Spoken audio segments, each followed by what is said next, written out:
¿Qué tal? ¿Cómo le va? Hoy empezamos una nueva idea, porque tratar en México derechos humanos es algo difícil. De pronto como que no se entiende qué significa el derecho humano.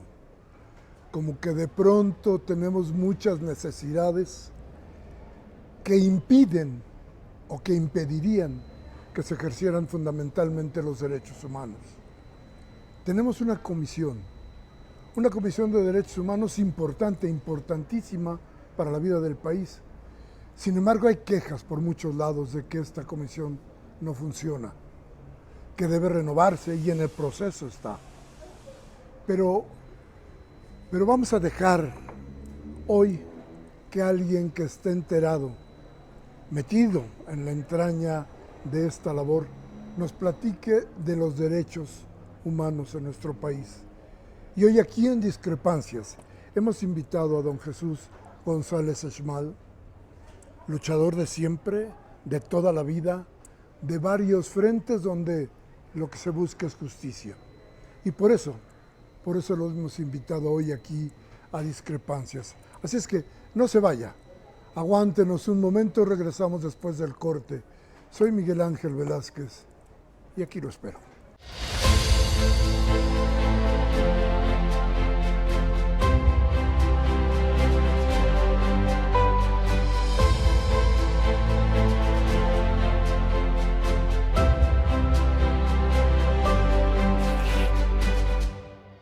En Discrepancias. Seguramente va a escuchar usted el nombre de Jesús González Esmal muy pronto para la lucha por la Comisión de Derechos Humanos.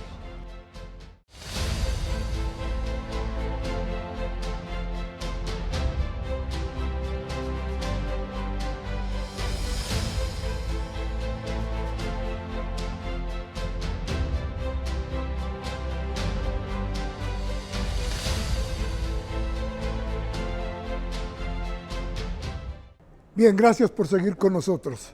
Don Jesús, qué gusto que esté aquí con nosotros en Discrepancias. Decía yo, luchador de siempre, de muchos frentes. Ha visto usted desarrollar el país de muchas maneras, en muchas trincheras. Antes no existía la preocupación de los derechos humanos. Hoy es preocupación, pero tampoco parece que haya mucha fuerza en la idea de respetar estos derechos humanos. Tienes toda la razón, Miguel Ángel. Antes que nada, agradecerte pues la hospitalidad y la oportunidad aquí en Controversias de abordar este tema fundamental. Efectivamente, tu percepción es muy clara. Si bien la última, digámoslo así, manera en que los derechos humanos tocan nuestra conciencia, pues tú lo has tratado después de la Segunda Guerra, cuando los países se unifican y tratan de explicarse por qué la violencia entre los hombres, por qué los antagonismos, por qué llegamos a ese extremo de querernos aniquilar unos a otros. Bueno, pues porque el ejercicio de la autoridad estaba teniendo muchas distorsiones, desviaciones y perversiones, como fue la de Hitler o como fue la de Mussolini, o como fue o fue la del bloque de la URSS, etcétera.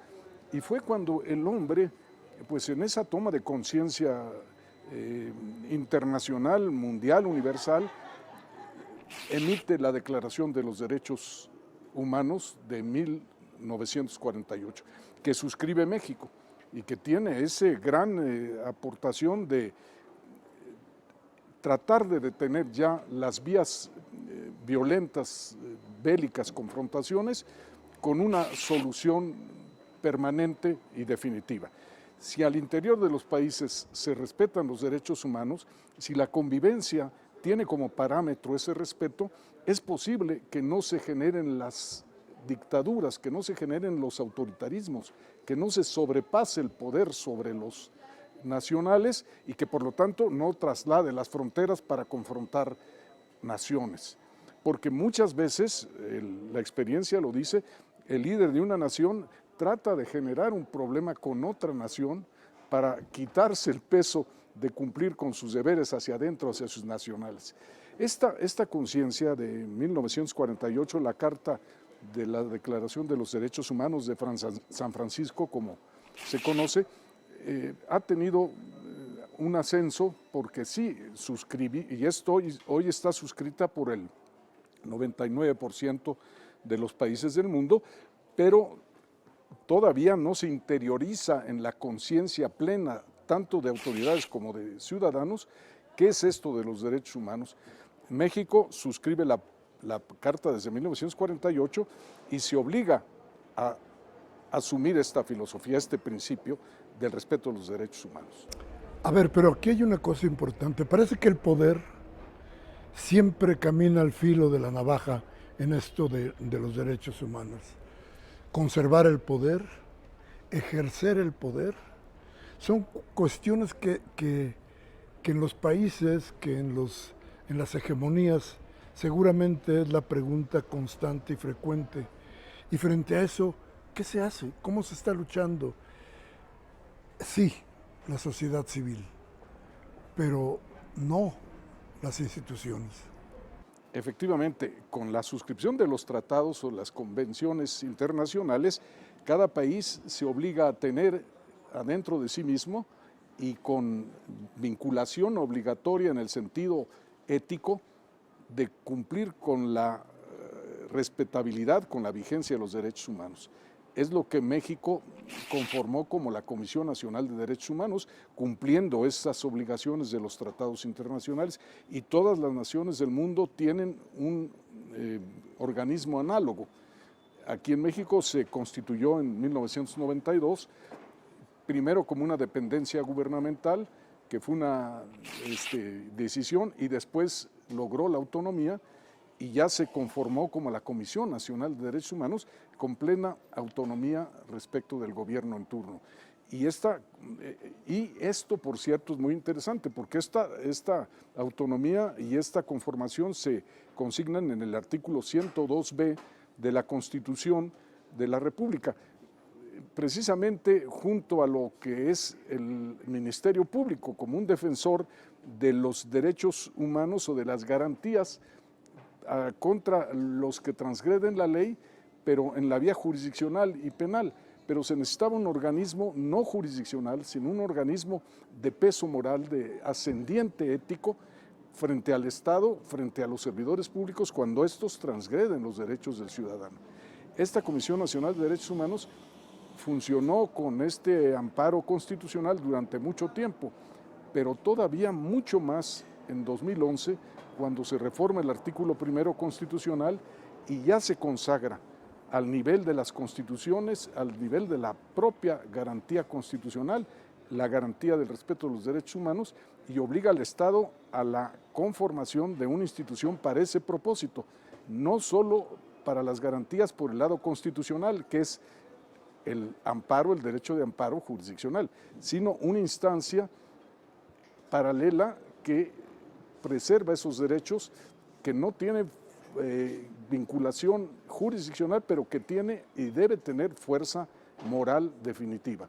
Y ese es el camino que las naciones civilizadas de mayor desarrollo han adoptado y hacen un parámetro, una norma para calificarse en el seno de la Organización Nacional de los Derechos de las Naciones, en la ONU, para decir quiénes están cumpliendo, quiénes no están cumpliendo, y ese tipo de sanción moral de comparativa es la que debe preservar pues la razón humana, en el sentido de que la civilización, la convivencia pacífica está en relación con el respeto de esos derechos.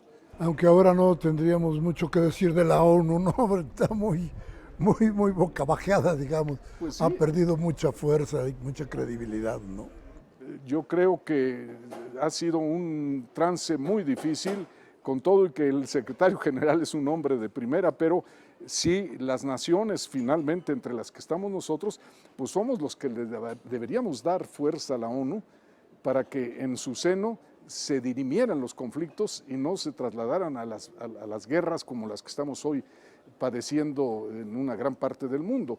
Y esta convivencia en el orden, en el respeto a los derechos humanos, sí ha perdido nivel, estoy de acuerdo, pero pues también se ha acrecentado el sentido de necesidad por nuestra propia supervivencia de reforzar las vías éticas de convivencia en los derechos humanos. Han surgido muchas organizaciones de la sociedad civil para tratar la defensa de los derechos humanos. Y a mí me lleva a pensar, ¿es inútil la comisión? ¿Por qué tantas organizaciones? ¿Por qué? ¿Que no funciona la Comisión de Derechos Humanos de México? En efecto, ese es el gran padecimiento o la gran carencia que tiene la Comisión Nacional de Derechos Humanos actualmente. En lugar de aprovechar a las organizaciones de la sociedad civil como aliados, como complemento o como pares en esa gran tarea de preservar los derechos humanos, pues hay una disociación. Por un lado andan las sociedades civiles y por otro lado la entidad autónoma que es la Comisión Nacional de Derechos Humanos. Hay una especie de competencia nociva entre ellas, lo cual no debería ocurrir. Y es una de mis propuestas fundamentales, que debemos, la Comisión Nacional de Derechos Humanos, coordinarse funcionalmente con las entidades del orden público que preservan derechos humanos, la propia subsecretaría de la Secretaría de Gobernación, la Comisión Nacional la Comisión Nacional de Atención a Víctimas, la Comisión de Desapariciones, todos estos organismos y los de la sociedad civil, que son múltiples, el movimiento del Padre Pro y otros más que han hecho escuela en materia de defensa de derechos humanos, pues asociarlos al esfuerzo que debe desplegar la Comisión Nacional de Derechos Humanos, sobre todo no solo en la funcionalidad práctica de la defensa material de los quienes son víctimas de un agravio, sino también la difusión cultural. Es decir, los derechos humanos tienen que calar en la conciencia de los 120 millones de mexicanos. Y mucho en esto, Miguel Ángel, creo que la incidencia de un programa de educación desde los primeros años escolares, que los niños tengan conciencia de que son primero portadores de ese derecho, su derecho humano, y por otro lado obligados correlativamente a respetar los derechos humanos de otros, porque esos niños de hoy que son educandos, mañana serán servidores públicos, tendrán una función de poder. Esa función tiene una frontera, que es el respeto a los derechos humanos. Claro, a ver, hay cosas que a mí me llaman mucho la atención respecto de estas organizaciones de los derechos humanos. Sobre todo cuando planteaba usted, por ejemplo, el Agustín Pro.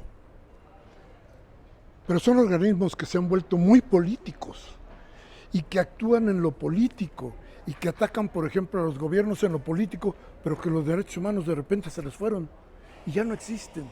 Y entonces son entidades que, a mi juicio, han ido incluso sobreponiéndose a los partidos políticos y hoy actúan como tales. Y eso me preocupa mucho porque entonces, lo que decía usted, viene el golpeteo con las instituciones gubernamentales que se dedican o que pretenden dedicarse a los derechos humanos. En efecto, yo creo que bueno que percibes ese conflicto.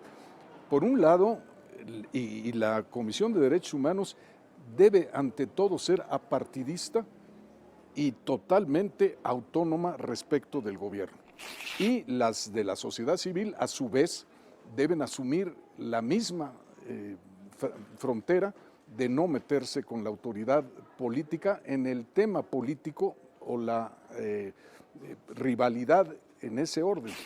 Y creo que esto se deriva de una deformación que tenemos, porque los partidos políticos en sí no han dado pues la suficiente capacidad a los mexicanos para organizarnos en lo político en los partidos y en la defensa de los derechos humanos en las sociedades civiles o la comisión, y distinguir las áreas, las dimensiones y los océanos que cada uno de de los dos campos en el que se desenvuelve la vida social del mexicano debe corresponder.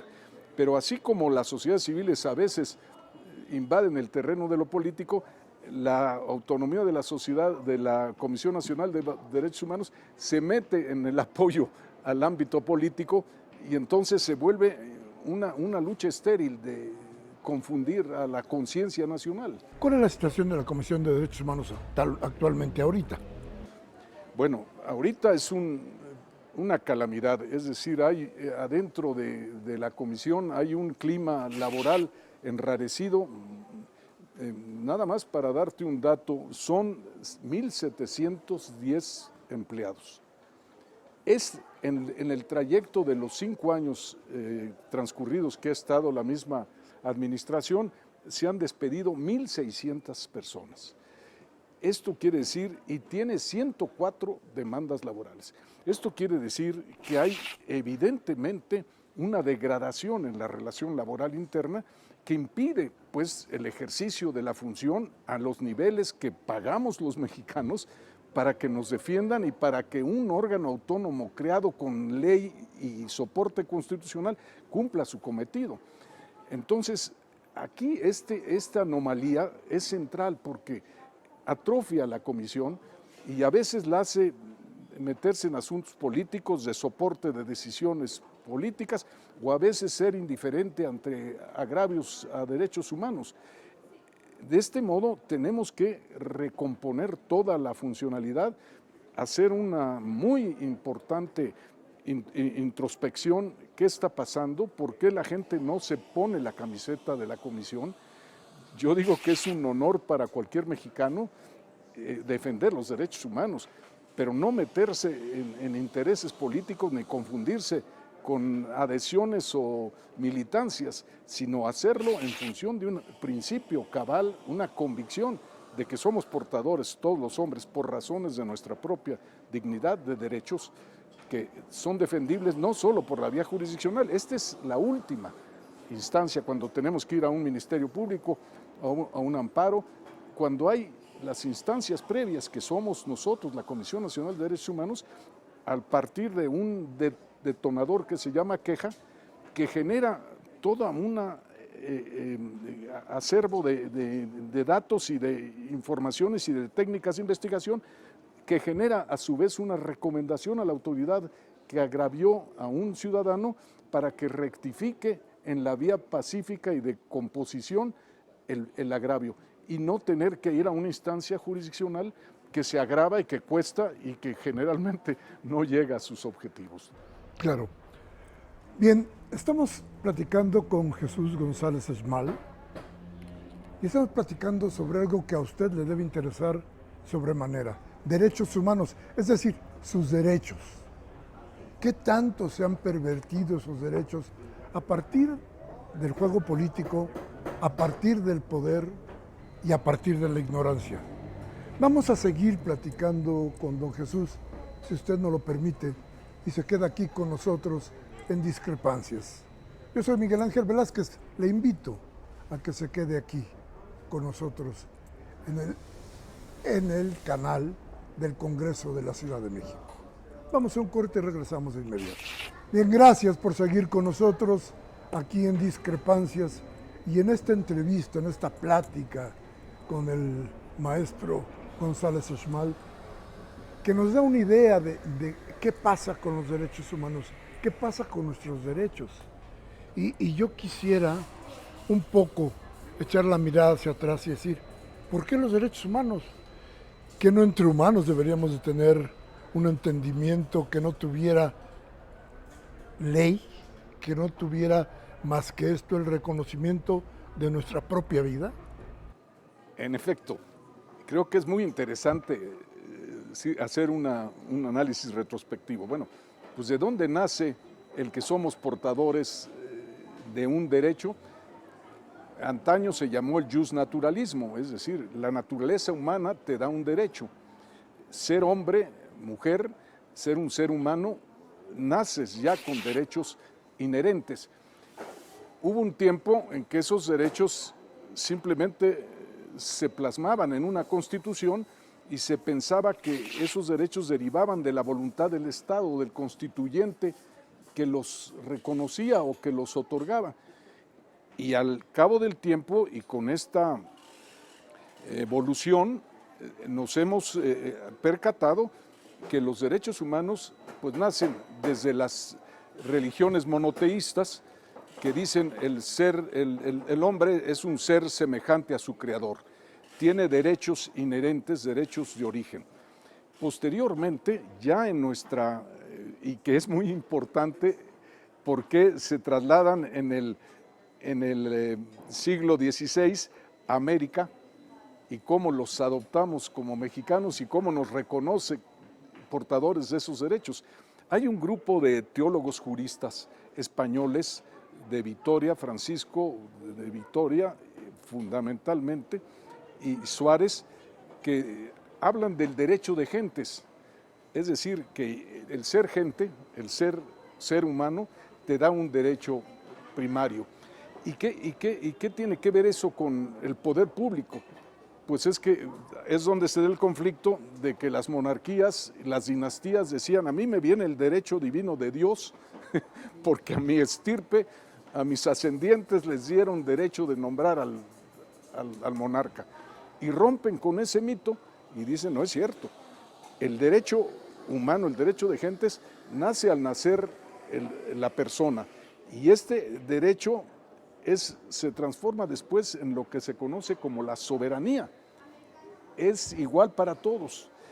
Este cimiento fundamental es el que genera el Estado democrático, las constituciones que parten del reconocimiento de la soberanía a todos. Y es muy importante porque acaba con el mito de la herencia del poder. De ahí pues se viene generando, y quizás la fuente más importante a considerar es la Revolución Francesa, cuando ya dice los derechos del ciudadano y le dice a la monarquía, oye, ¿a ti quién te embistió? Pues si yo soy la soberanía, ¿cómo que me ordenas porque naciste de tal o cual padre? No es cierto. Esto a su vez se traslada al momento actual y ya con una concepción más precisa y con una tabla de derechos perfectamente definidos y de multitud de convenios que complementan esos derechos, que es la Carta Universal de los Derechos Humanos, y que obligan a los estados a someterse no a dar los derechos, sino a reconocerlos, que son derechos previos al ciudadano. Desde que nacemos con esos derechos, y esto da lugar a que los convenios limiten incluso la extralimitación del ejercicio del poder hacia adentro de los estados. Esto es muy interesante porque es también una evolución del derecho internacional público, que se vuelve una obligación hacia el interior de los estados al asumir esas obligaciones universales. ¿Para qué? Pues para lo que decíamos, preservar la paz mundial, la armonía, la convivencia en el sentido humano, racional. Déjenme ir a otro lado, porque aunque uno no quiera, tiene que hacer comparaciones y plantearse, hubo un gran periodo anterior al gobierno pasado que había demasiada complicidad entre los vigilantes de los derechos humanos y el poder. Y llegamos a un momento en el que se establece, después de la declaración de guerra es muerte, de la declaración de guerra de Calderón a abrazos y no balazos. Ahí se confrontan dos ideas claras de lo que se puede pensar que es el respeto a los derechos humanos, pero me parece que ninguna funcionó. ¿Usted cómo lo vio? Absolutamente de acuerdo, sí, fueron dos radicalismos que no generaron la solución. Yo creo que faltó una implementación técnica diseñada para el efecto. Aquí lo que ha prevalecido de veras en la política mexicana, mi experiencia, porque yo he estado también involucrado en esa responsabilidad, es la falta, es la improvisación, la falta de visión, de prospección para atacar los problemas. Vienen las prisas políticas y decimos, hay inseguridad, nos estamos matando los mexicanos, desaparecen, ese es uno de los transgresiones a derechos humanos más inclemente, la desaparición de personas, las muertes súbitas, en fin, y vamos a atacarla, pues abrazos, no balazos o guerra abierta. No hay un término de capacidad de análisis y de afrontar el problema con racionalidad y con recursos perfectamente dirigidos a ese propósito. Se abren agencias de investigación, se cierran, se modifican y otra vez pasa el tiempo y no se resuelve el fondo del problema. Yo creo que este modelo de asociación de organismos sociales y organismo autónomo y organismos públicos como una especie de plataforma de atención a los derechos humanos sin egoísmos, sin individualismos de quién lo hace mejor que el otro, sino con un espíritu colaboracionista complementario, esa es la solución. Y tenemos que inaugurarla porque los organismos públicos tienen una información con la cual atacar el problema. Los sociales, cívicos, lo mismo, y la Comisión de Derechos Humanos, otro. De modo que contra la violencia, articular las tres orígenes, la alimentación de la información y la implementación de las soluciones con la política pública aplicada en tiempo y conveniencia para solucionar el problema. En otras palabras, acabar con la improvisación y entrar a la planeación, a la administración del problema de la vigencia de los derechos humanos. De otro modo, vamos a estar dando, como dicen, palos a la piñata sin sacar la fruta. Hay manera de hacerlo, pero sí se necesita ya una mentalidad moderna de decir, quitémonos de egoísmos y de individualismos y veamos el parámetro de derechos humanos. Si me permites, claro. Por ejemplo, ahorita en esta confrontación que hay en el Congreso, en mi concepto se perturba, y por experiencia tú la sabes, por los partidarismos, que siempre hemos sido víctimas. Yo me pongo la cachucha de este color o de este otro y no me salgo de mis trancas, no me brinco las trancas. Y viene una confrontación. Y vienen pues decisiones tomadas por las pasiones o por las improvisaciones. El espacio para ver cómo están funcionando las políticas públicas de desarrollo de derechos humanos tiene que ser con un solo parámetro, derechos humanos. ¿Y dónde es ese espacio apartidista que se quitan las cachuchas, que no hay sectarismos ni exclusivismos? Es ver la óptica de los derechos humanos. Quizás sea hoy, en este momento, un espacio que no se ha utilizado en México para hacer estos exámenes, ya no debate, ya no confrontación, deliberación, dilucidación. ¿Cuál es nuestra medida? Derechos humanos. Esto es lo que en mi concepto quiere las Naciones Unidas para ver los desarrollos, ¿no? El problema es que parece que entre lo político no hay capacitación para los derechos humanos. Y entonces nos enfrentamos a una serie de improvisaciones, queriendo, desde luego, frenar cosas tan graves como la violencia en el país. No se ha podido, no se ha logrado, por un lado, dejar de tirar balazos, por el otro lado, matar, asesinar. Pero ¿qué podemos hacer con los políticos para empezar, para que entiendan que se tiene que trabajar hacia los derechos humanos? ¿Qué hay que hacer? Me parece que tocas el núcleo. Hay una disfuncionalidad de los partidos políticos. En mi concepto, en su origen y en su finalidad, antes que ser como hoy frentes de batalla y de oposición o de exclusión o de suma, deben ser escuelas y talleres de democracia. Para eso les pagamos, para que formemos ciudadanos con esa conciencia, con esa preparación, que estamos en un mundo democrático, que los derechos son iguales y son prevalentes al Estado, y que adentro de los partidos debe prevalecer la democracia para que pueda trasladarse ya cuando ejercen el poder y no haya una disfuncionalidad. Resulta que adentro de los partidos pues no hay democracia y sí tienen que ser demócratas cuando tienen un cargo público. Pues hay ahí un conflicto hasta personal de la gente que desempeña esas tareas. Por eso yo creo que hay que revisar a partir otra vez de la óptica de derechos humanos la funcionalidad de los partidos. Y así como queremos influir en un programa de educación pública para que los educandos conozcan los derechos humanos, en los partidos también hacer la misma labor para que tengan clases de derechos humanos, para que practiquen y vivan la democracia internamente y la trasladen al servicio público. El problema es que hoy ya ni se discute siquiera el problema político, se discute el dinero.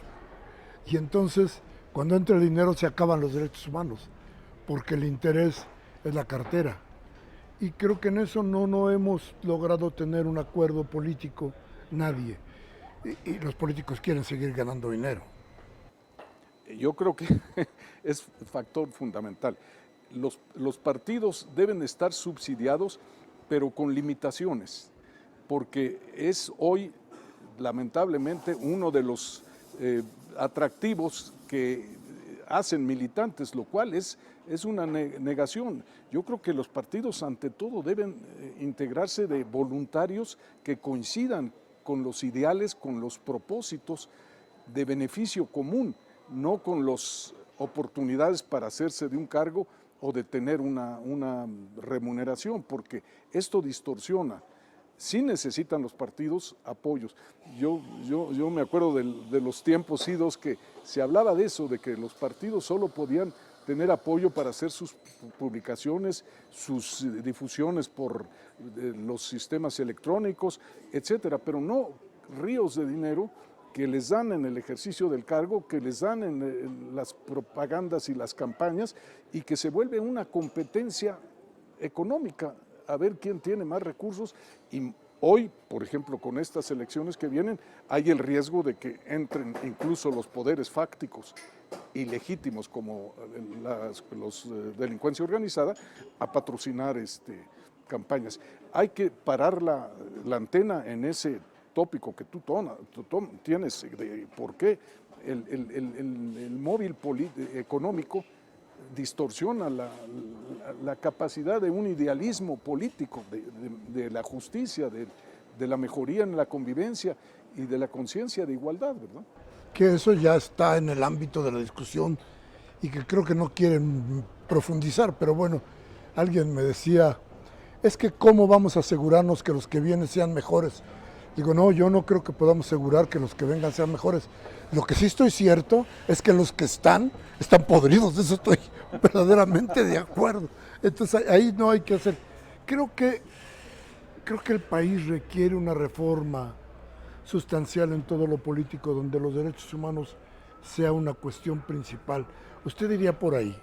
Sí, evidentemente hay que reconfigurar los partidos políticos, quitarles el móvil económico y obligarlos en términos de preparar, de formar y de ser congruentes entre sus prédicas y sus prácticas, porque si no logramos esa congruencia, ahora, hay la limitación que los legisladores ahorita pues obedecen a sus intereses partidistas, impiden esos desarrollos legislativos, ese mejoramiento legislativo, porque cuando dicen hay que reducir el subsidio, nadie lo aprueba, y hay que mejorar acá, ya se topa ahí con una pared. Esto tiene que partir de una conciencia. Por eso hablo yo de un espacio de deliberación, de no vernos en el día hoy y mañana, sino vernos en la perspectiva de lo que va a pasar si no resolvemos este problema hoy.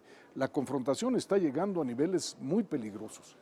Y si no hay un espacio para salir de ese atolladero, de ese círculo vicioso, no hay futuro mejor para las generaciones que nos están esperando.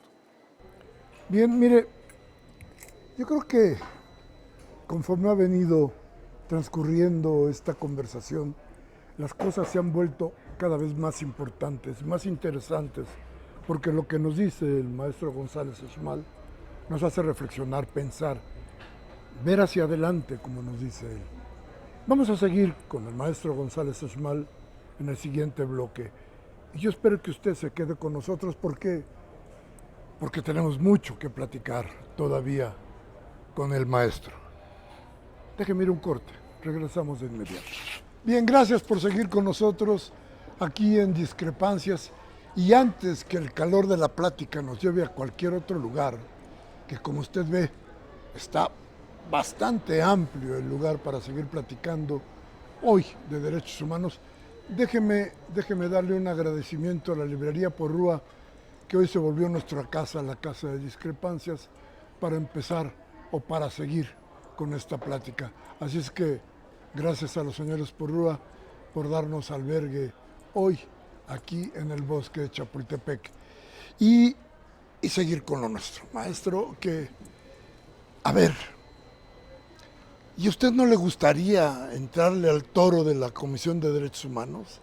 Dígame primero, usted lo ha observado, seguramente tiene un diagnóstico, seguramente sabe qué está sucediendo, ya nos digo que hay cosas terribles en la burocracia interna, pero en el hecho, en la defensa del derecho humano, ¿cómo está la comisión?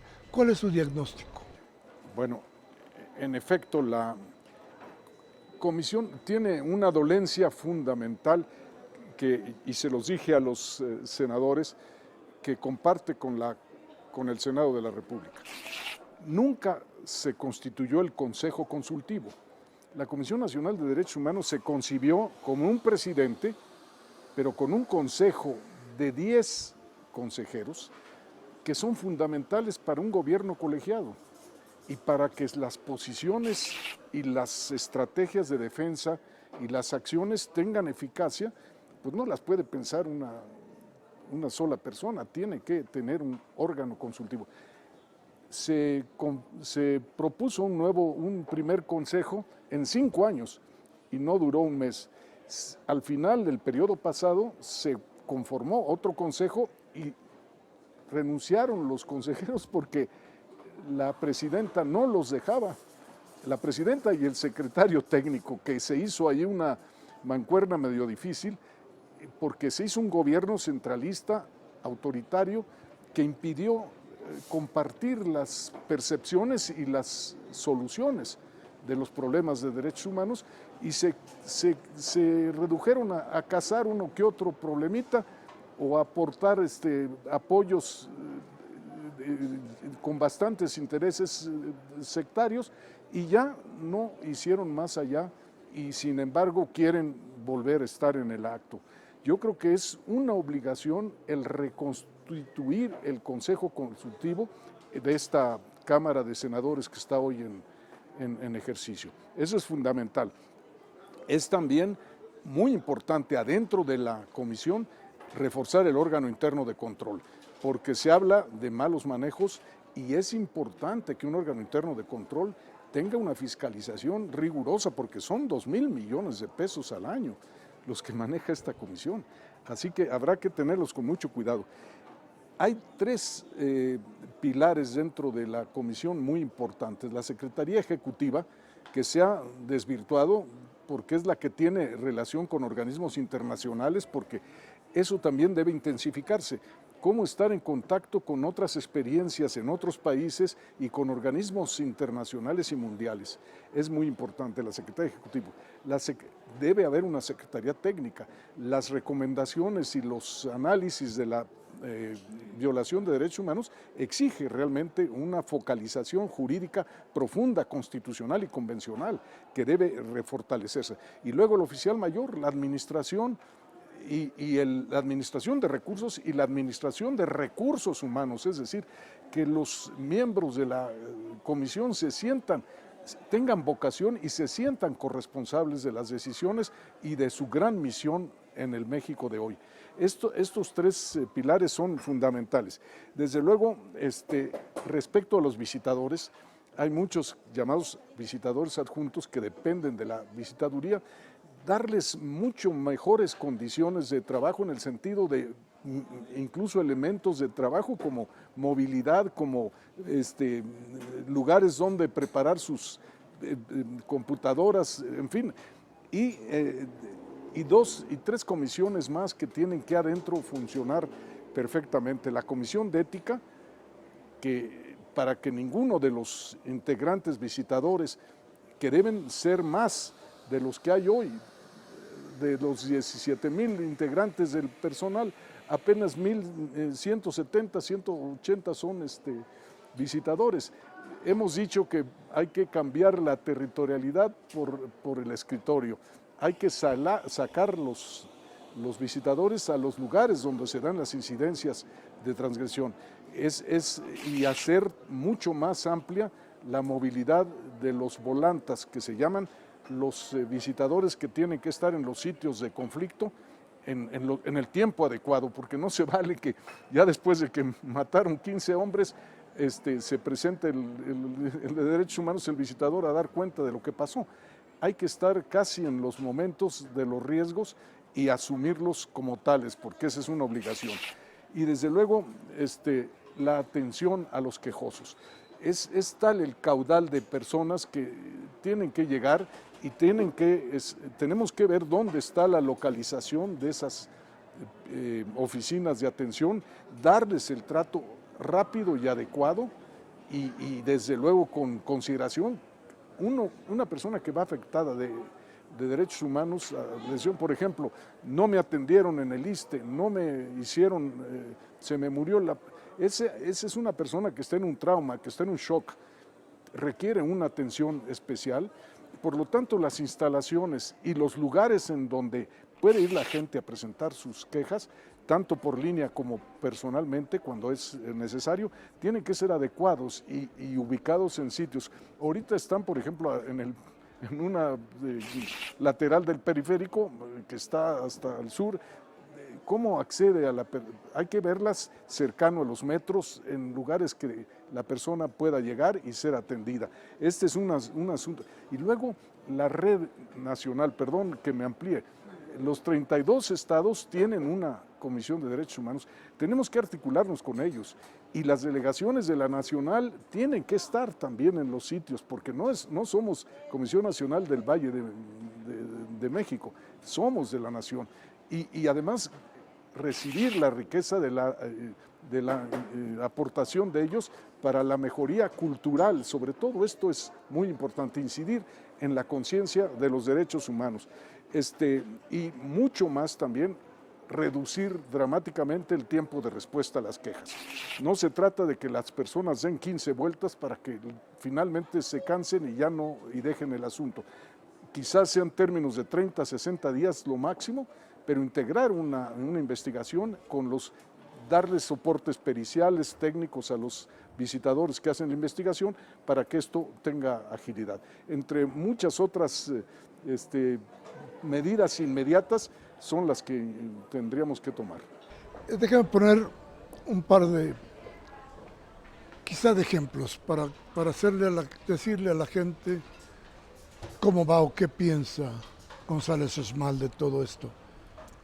Se habló de la militarización del país y esto se asociaba a la violación de los derechos humanos. Y sin embargo, durante ese periodo, según los datos que nos proporciona el INEGI, se bajó la incidencia de muertes por cuestiones violentas o violación de los derechos humanos, para decirlo más claro. Entonces, ¿sirvió de algo? Está bien porque no hay otra salida, o porque parece que no hay otra salida más que esta labor de los uniformados, del Ejército, de la Guardia Nacional, de la Marina, en las calles, ¿o no?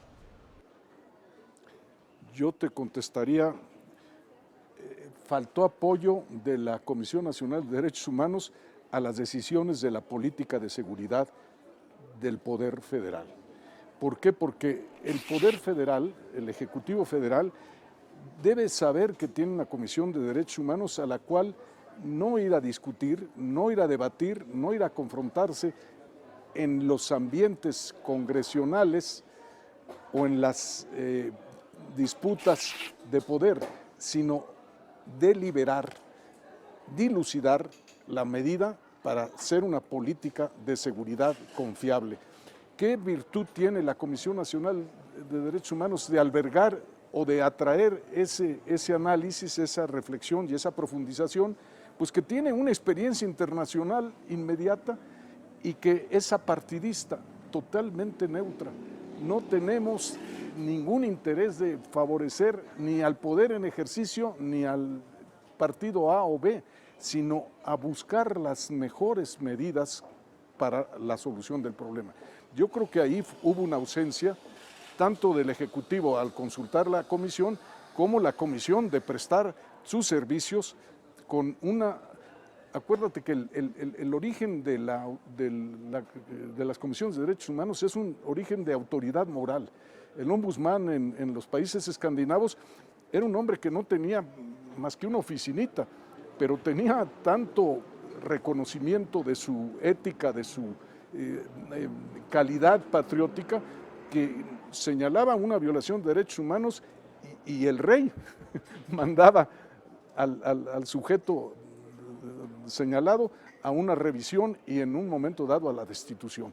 La influencia debemos rescatarla, es una autoridad moral que si se acredita ante la ciudadanía, adquiere un peso para tomar decisiones y una ayuda para el Ejecutivo para tomar decisiones para política pública y que no estemos otra vez improvisando y buscando error y acierto para ver a cuál le atinamos, porque ahorita los tiempos ya no dan para eso, la violencia está demasiado extendida.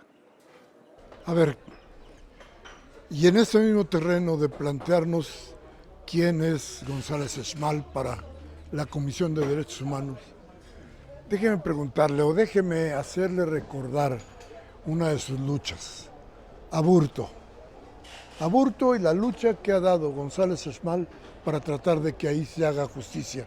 Platíquenos un poco de esto. Bueno, ese es un caso muy interesante. Yo lo conocí precisamente en la Comisión de Derechos Humanos, aun cuando el caso me impresionó tanto porque estuvimos en la legislatura juntos, Luis Donaldo Colosio y su servidor, y lo conocí cuando lo ultimaron, me causó un shock tremendo. Entonces, cuando conozco ya a 30 años, 27 años de distancia a Mario Aburto, con una queja que presenta en la Comisión Nacional de Derechos Humanos por estar aislado, por tener poco contacto o ninguno con su familia que reside en los Estados Unidos, al sentirse todavía acosado por aquello, sí me interesé profundamente a revisar el expediente con las experiencias que yo tenía y con lo que estaba constando ahí, y me encontré con que estaba realmente en condiciones muy lamentables. La primera vez que lo visité me impresionó cuando me dijo, pues tengo aquí 27 años, pero no conozco mi expediente. No he visto quién me acusa y cómo está integrada en las periciales con las que me imputan la autoría. Bueno, pues inmediatamente quise buscar en la Comisión de Derechos Humanos el apoyo para el efecto y se consiguió, pero a trasmano, con la Defensoría, por cierto, muy positiva y eficiente, la Defensoría, el Instituto de Defensoría Pública del Poder Judicial Federal en el Estado de México, y fue como logramos ya entregarle el expediente, que son 9 tomos, y ya también se nos venía el tiempo para interponer el amparo, porque había habido reformas en que el amparo en materia penal antes era tiempo indefinido y ahora en las reformas se da un tiempo límite. Estábamos como a mes y medio, 2 meses, pero entonces me dijo la Comisión de Derechos Humanos, nosotros nos atamos las manos porque no somos jurisdiccionales. Pero dije, pero la convicción de la comisión es que hay un atropello a sus derechos. Pues sí, pues entonces hay que mover las piezas para el efecto. Y entonces me asocié con la Defensoría Pública Federal e interpusimos el amparo, que se resolvió en favor de Mario Aburto, que se había cumplido el término, y otro amparo muy importante, que es quizás el más importante, que fue víctima de tortura. Logramos incluso con la intervención del médico especialista en el protocolo de Estambul, ir al reclusorio a ver a Mario, con 3 psicólogos, se le hizo todos los análisis y se comprobó que había sido torturado. Incluso después editamos un video donde él mismo dice cómo estuvieron los hechos. Bueno, pues se le sustrajo hasta la competencia de la Procuraduría Federal, porque era un delito del orden común de la Procuraduría del Estado de Baja California, a la que nunca se opuso el gobernador en ejercicio, pero se le sacó de las oficinas, se le trasladó a un lugar cerca del río Tijuana y se le torturó, incluso con las fotos de su familia, de su hermana y su madre y 2 niñas, desnudas en el propio recinto, en un cubículo, y ahí se dobló él para decir lo que querían que dijera. También no tuvo defensor inmediato. Después se le improvisó uno que había sido dirigente del PRI, pero las primeras declaraciones que se le obligan a hacer están sacadas con tirabuzón, violentándolo y sin garantía de defensor que midiera las preguntas y de quién venían. Era el jefe de la Policía Judicial Federal el que interrogaban. Todas una serie de violaciones. Nunca, por ejemplo, hasta que nosotros llegamos, le dejaron ver las fotografías de sus familiares, la correspondencia que le enviaban. Lo trasladaron en 4 reclusorios distintos en este periodo de purgar la pena. ¿Qué necesidad tenía? En ninguno de los expedientes que yo estudié había mal comportamiento, peligrosidad, alguna conducta rara, y sin embargo se le cambiaba para evitar que viniera la familia. Entonces se le aisló totalmente. Esta condición ya me abrió los ojos y pues se logró que la Defensoría de Oficio presentáramos el amparo a tiempo. Hice yo el amicus curiae y este amparo es el que se resolvió, y que el que está en proceso es el segundo amparo por la tortura, que la Fiscalía General de Justicia actual manda un agente del Ministerio Público con ayudantes a hacer la investigación a Tijuana. Después de 30 años, pues naturalmente no logra nada, porque pues han muerto 2/3 partes de los protagonistas, algunos muertos por asesinato, como fue uno de los que el propio Aburto señalaba como el autor en sus declaraciones, y fue ejecutado al segundo día. Bien, entonces con todo este acervo, yo me vi en la obligación como abogado de decir: no puedo dejar en trunco este propósito, y sigo coadyuvando y sigo teniendo la relación con la familia para ver si en efecto se hace ya efectiva la sentencia que ya debería haberlo liberado el 24 de marzo. Una última cosa. ¿Siente usted que hay algo que se está ocultando en el caso Colosio Aburto? No he sentido ese ambiente. Ya ha pasado mucho tiempo.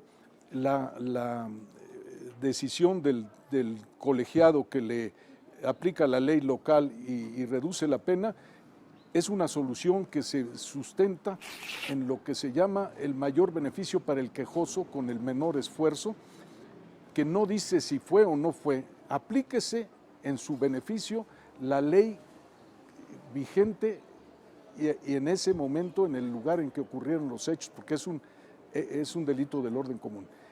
Y lo que se vería y tendría más consecuencias, aun cuando es muy difícil ya retrotraernos a aquellos tiempos, sería quién pudo haber sido el autor del delito de la tortura, que seguramente o no vive o no se podrá determinar, pero esa es una segunda parte. Por lo pronto, me parece que un mínimo de justicia obligaría a permitir que saliera libre, que se reuniera con su familia en los Estados Unidos y que aliviáramos una herida que, en mi concepto, inicia una época terrible para México.